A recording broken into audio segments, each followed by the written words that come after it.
Okay, so I'm just going to give you some pointers on Jefferson curls. The intention with these, obviously, it's a loaded stretch, so it's just, there's a few things that are really important when you're doing these to try and really kind of get some progress and improvement and to start feeling the difference week on week.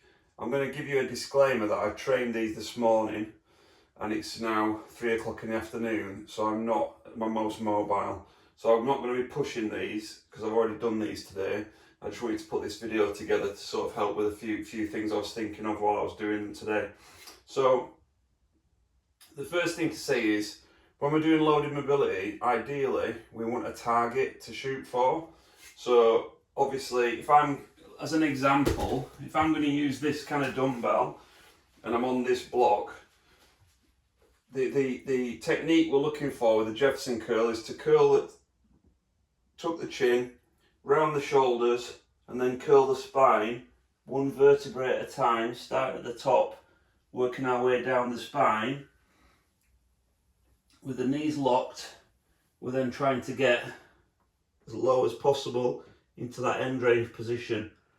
So as you can see today, on a good day, I'll be touching the floor with my fingers here, and that's kind of that's my target. Obviously, if I was training these now and this was my range, I would want to reduce that depth by putting something that I can touch with my hands underneath the dumbbell. We want to have a target that is just, as we start our first set, it's just out of reach. So it wants to be an inch or so out of reach for your first set. And then by set 2 and 3, we should be consistently touching that target. And then if we feel like we can touch it comfortably, maybe set 4, you might then increase the distance a little bit to give yourself more of a target. So the idea of the target is to give you something to kind of try and eke out that extra little bit, obviously without causing any, without pushing it to the point of pain and stuff. We want to have a target for us to kind of shoot for when we're doing loaded mobility. So this is my home setup. At the gym, I would rather do this with a barbell, because the issue with the dumbbell is we've got obviously fingers hooked underneath.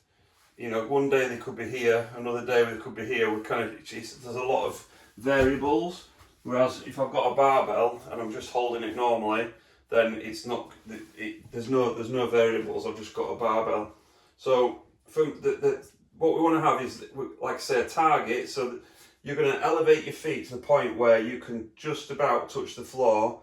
With either, if I've got a barbell, it'll be the collars of the barbell touching the floor, or it'll be my knuckles, but I'm aiming to just be out of reach on set 1 and be touching the floor after 3 or 4 sets. A couple of tips being, first thing is, like I said, knees are going to be locked out. We're trying to get the chest on the thighs, or we're trying to get the ribs on the thighs. So obviously, as I'm doing this, we're thinking about compression in this position. I'm going to breathe out to first of all empty my lungs, which makes loads more space.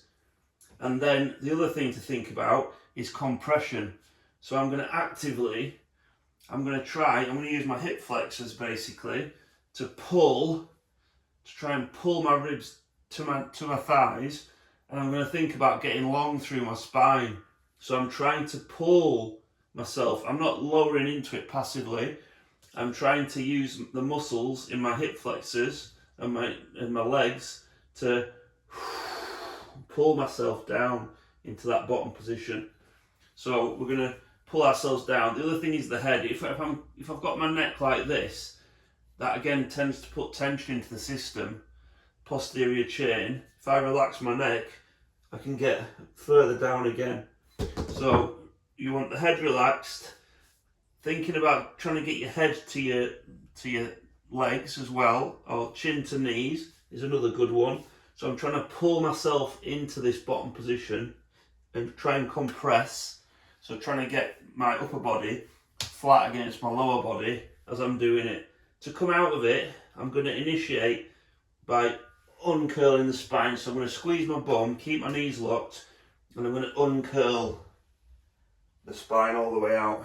Tuck the chin, roll the shoulders, round the back as much as possible, starting at the top and working down. Once we're sort of getting into our hamstrings and hips, it's all about compression. Trying to pull ourselves down into that stretch. Hope that makes sense and that helps. Like I say, you can use a dumbbell, you can use plates for your step, whatever you want to do, just have a setup so you've got a target. So for example, for me today, without any weight, this floor would be probably just about right. I can just touch the floor. So I probably want to have another inch on top of this, so maybe a 5 kilo plate on top of this would give me that sort of that little extra incentive to try and squeeze out a bit more stretch. Hope that makes sense. Give me some feedback if you're struggling with it or you want some more info.